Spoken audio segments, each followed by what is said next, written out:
दोस्तों, मैं सुना रहा हूँ मेरी लिखी कहानी जिसका शीर्षक है भुटको का दूसरा भाग।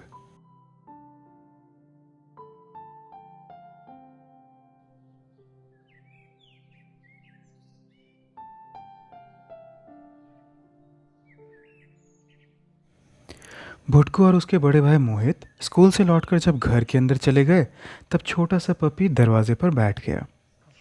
छोटी छोटी आंखों से पपी कूं कूं की आवाज़ करते हुए दरवाजे के नीचे से घर की ओर देखने लगा।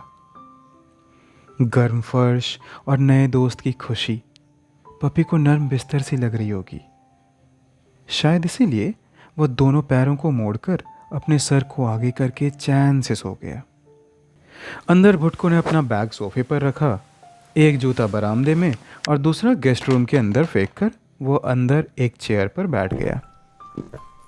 पीछे पीछे मोहित अपने छोटे भाई का बैग सोफे से उठाकर स्टडी टेबल के पास रखा, जूतों को एक जगह रखकर खुद भी अपना सामान रखा और भुटको से धीमे आवाज़ में बोला, शर्ट उतार दे भुटको, मिट्टी के दाग लगे हैं, मम्मी डांटेंगी तुझे।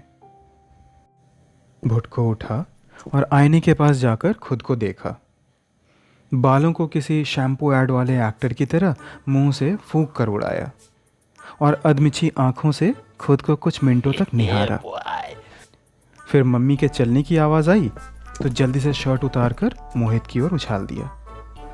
मोहित ने अपने शर्ट के बीच उसे छिपाकर वॉशिंग मशीन में डाल दिया। भुटको ने अपने बड़े भाई की सहजता देखकर कहा, दादा, और फ्लाइंग किस दे दी।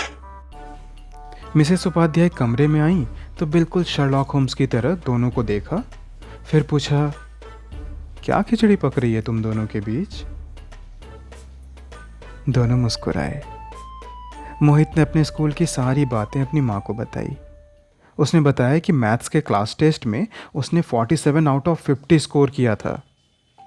इंटीग्रेशन के किसी सल्यूशन में उसने sign to the power n-2 x के बाद dx नहीं लगाया था और खड़ूस गुप्ता सर ने 3 मार्क्स काट लिए। मिसेस उपाध्याय ने सारी बातें ध्यान से सुनी और बोला, मैं कैलकुलस नहीं समझती बेटा, मेरे तो केवल 3 मार्क्स ही आए थे क्लास टेस्ट में। वो जो तुम्हारे 47 आए हैं ना, वो मेरे बचे मार्क्स हैं। पता है मोहित, मैं बहुत रोई थी, आज मेरा बदला पूरा हो गया। मोहित ने माँ को इसके लिए इतना गर्व करते देखा तो सब भूल गया। फिर वो बोला, माँ, भूख लगी है। मिसेस उपाध्याय ने बोला, अरे जल्दी चलो, आज मैंने मिक्स वेज, पालक पनीर, गाजर का हलवा और खीरे वाली रायता बनाई है। जल्दी आओ डाइनिंग टेबल पर। उधर भुटको रूबिक्स क्यूब लेकर लगा पड़ा था। मोहित मिसेस उपाध्याय के पीछे पीछे चला, फिर पलटकर भुटको के पास आया और बोला, चल ना, आकर सॉल्व कर लेना।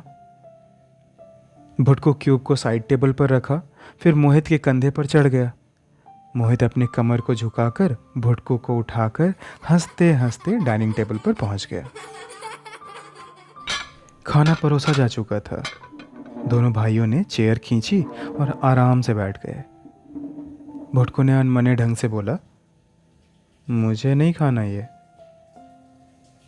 मोहित ने भुटको को देखा और कहा, अरे अच्छी तो है, खाकर देख। भुटको ने फुसफुसाकर बोला, दादा, मम्मी को बोलो ना मीठी मछली दे, मैं वो खाऊंगा। मोहित ने शांत रहने का इशारा किया, फिर धीरे से बोला, तो खा ले, फिर मैं दिलवाता हूं ना। दोनों ने खाना शुरू किया। मिसेस उपाध्याय आई और पूछी, कुछ और चाहिए? मोहित ने कहा, माँ, प्लीज़ मीठी वाली मठरी दे दो ना। मिसेस उपाध्याय ने पूछा, क्या हुआ, खाना पसंद नहीं आया क्या? मोहित ने कहा, बस एक दे दो ना, मैं ये खा रहा हूँ, देखो ना।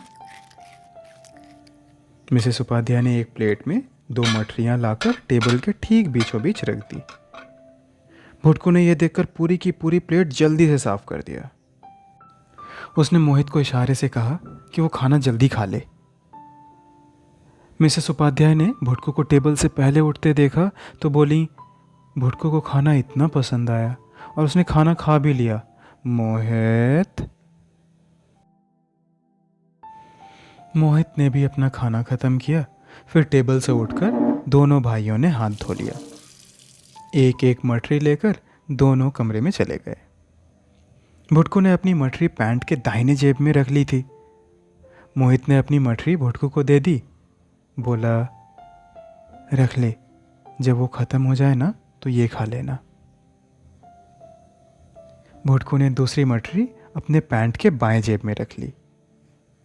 अब मोहित अपने 12th बोर्ड के एग्ज़ाम की तैयारी के लिए स्टडी टेबल पर बैठ गया और भुटको कपड़े पहनकर तैयार होकर अपनी साइकिल की सीट को किसी पुराने से कपड़े से पोंछकर घर से बाहर चला गया। भुटको अपने घर के मेन गेट से बाहर निकला ही था कि उसने देखा वो पपी वहीं बैठा हुआ था। भुटको ने अपनी साइकिल को किनारे रखा, पास जाकर उस पपी को गोद में उठाया, फिर बोला, तू यहाँ आ गया? मैं तो तुझे ढूंढने जा रहा था। आजा, चल, मैं तेरे लिए कुछ लाया हूँ। मेरी माँ मीठी मटरी अच्छा बनाती हैं, खाएगा? उसने ये बोलते हुए पपी को अपने साइकिल के आगे लगे बास्केट में बिठा दिया, फिर उसमें एक मटरी डाल दी। पपी ने मटरी को सूंघा, फिर थोड़ा मुंह से दबाया और बाकी नीचे गिरा दिया। फिर गिरे हुए टुकड़े को दोबारा खाया। धीरे धीरे पूरी मटरी पपी ने खा ली थी। भुटको ने पपी से पूछा, और खाएगा? मेरे पास और है। उसने अपने दूसरे जेब से दूसरी मटरी निकाली, फिर उसे उसी बास्केट में डाल दिया। भुटको धीरे से साइकिल के स्टैंड को उठाकर अपनी सीट पर बैठा और सोसाइटी के अंदर की खाली सड़कों पर वो और पपी हवाओं के सन सन की आवाज़ में चलने लगे। हालांकि इस बात की भनक अगर मिसेस उपाध्याय को चल जाती तो वो बहुत गुस्सा करती। उपाध्याय फैमिली ने घर के आगे एक साइन बोर्ड लगाया था जिसमें लिखा था, स्टिक नो बिल्स, और उसके नीचे लिखा था, डॉग्स आर नॉट अलाउड। भुटको की मटरी प्रेम के बारे में तो सभी को पता था, लेकिन वो आज किसी कुत्ते के बच्चे को खिलाएगा, इसका अंदाज़ा किसी को नहीं था। भुटको साइकिल पर सवार मदमस्त होकर चलाते हुए गौतम के घर के नीचे से गुजर रहा था। तभी खिड़की से बाहर झांकते गौतम ने जोर से आवाज़ लगाई, ओ भुटको, कहाँ जा रहा है? भुटको सर उठाकर उसकी ओर देखता, उससे पहले ही उसने पूछ लिया, ये पप्पी कहाँ से आया? किसका है? भुटको ने बड़े गर्व से ऊंचे आवाज़ में बोला, मेरी साइकिल में है तो मेरा ही होगा ना। गौतम ने फिर पूछा, क्या नाम है इसका? भुटको ने अब तक तो ये सोचा ही नहीं था। उसने बोला, अभी न्यू है, नाम नहीं रखा। वैसे मैंने इसका नाम शेरा सोचा है। गौतम ने ठहाके के साथ बोला, शेरा? ये भी कोई नाम है? और खुद से नाम नहीं रखते भुटको। मेरे छोटे भाई के नाम के लिए मंदिर वाले पंडित जी के पास मेरे पेरेंट्स गए थे, वो ही रखते हैं सबके नाम। भुटको ने कोई जवाब नहीं दिया। साइकिल के पैडल पर पैर रखकर वो आगे बढ़ गया। वो अब सोच में पड़ गया था कि पंडित के पास जाने के अलावा अब उसके पास कोई दूसरा उपाय तो नहीं था। इसलिए उसने अपनी साइकिल को पंडित जी के घर की ओर मोड़ दी। 55 वर्षीय पंडित प्रमोद मिश्रा बरामदे में अपने आराम कुर्सी पर धोती और बनियान में बैठे अखबार पढ़ रहे थे। भुटको ने पंडित जी को दूर से देख लिया, फिर स्पीड बढ़ाकर उनके घर के सामने साइकिल को रोक दी। फिर साइकिल को स्टैंड पर लगाकर हाथ जोड़कर पंडित जी को नमस्कार किया। पंडित जी ने मुस्कुराकर कहा, अरे भुटको महाराज, आज यह कैसा आना हुआ? भुटको ने अपनी साइकिल के आगे लगे बास्केट से पपी को उठाया, फिर पास जाकर पूछा, पंडित जी, ये मेरा फ्रेंड है, नाम रखवानी है इसकी, क्या आप रख देंगे? पंडित जी पहले तो अजीबोगरीब अंदाज में हंसे, फिर बोले, महाराज, मैं मनुष्यों का पंडित हूँ, जानवर के पंडित उनके नाम रखते हैं। भुटकू शांत हो गया। फिर पूछा, वो कहाँ मिलेंगे? पंडित जी बोल पड़े, महाराज वो तो आपको ढूंढनी पड़ेगी ना। अब भला बेचारा भुटकू जानवरों के पंडित को कहाँ ढूंढता। उसने रुंधाए मुंह से बोला, प्लीज़ ना पंडित जी, एक नाम ही तो रखना है। श्रीकांत उपाध्याय, मतलब भुटकू के पापा, पंडित जी के यजमान थे। तो पंडित जी ने न जाने क्या सोचा, फिर कहा, ठीक है ठीक है, ले आइए अपने मित्र को। पंडित जी ने पपी के आंखों में देखा, फिर आसमान की ओर, फिर उंगलियों में पता नहीं क्या कुछ गिना, फिर लगभग 5 मिनट के गहरे सोच और अध्ययन के बाद कहा, इस जीव का नाम सुल्तान रखिए महाराज। मुझे सारे योग के बाद सबसे सार्थक नाम यही मिला है। भुटकू बहुत खुश था। सुल्तान, कितना दम है इस नाम में। फिर उसने पंडित जी को नमस्कार करने के लिए हाथ जोड़ा, फिर सर को हल्का सा नीचे झुकाया तो देखा खुले अखबार के पन्नों में सलमान खान के बड़े पोस्टर के नीचे लिखा था, ब्लॉकबस्टर मूवी सुल्तान 6 जुलाई 2016 को देखें अपने नज़दीकी सिनेमाघर में। भुटकू का तो दिल ही बैठ गया। हाय ये झूठा पंडित।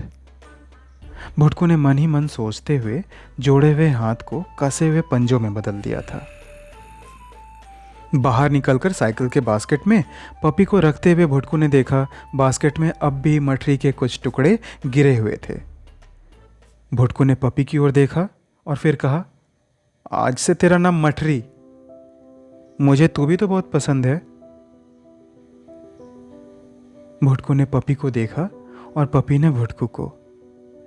ऐसा लगा जैसे पपी वाकई में भुटकू की बातें समझ रहा हो। भुटकू के जीवन में एक नई कड़ी जुड़ गई थी। 2 अनजान जीवन में नयापन आ गया था। दोस्ती की नई शुरुआत हो चुकी थी। बस इतनी ही थी आज की कहानी। हम जल्द ही इस कहानी के तीसरे भाग के साथ आएंगे। घर में कुत्ते के आने की पाबंदी के बाद भी क्या मठरी भुटकू के साथ रह पाएगा? भुटकू क्या क्या उपाय लगाकर मठरी को बचाएगा? भुटकू की इस हरकत से क्या उपाध्याय फैमिली को कोई परेशानी होगी? इन सभी सवालों के जवाबों के साथ हम फिर से मिलेंगे। तब तक के लिए गुड बाय और हैप्पी रीडिंग।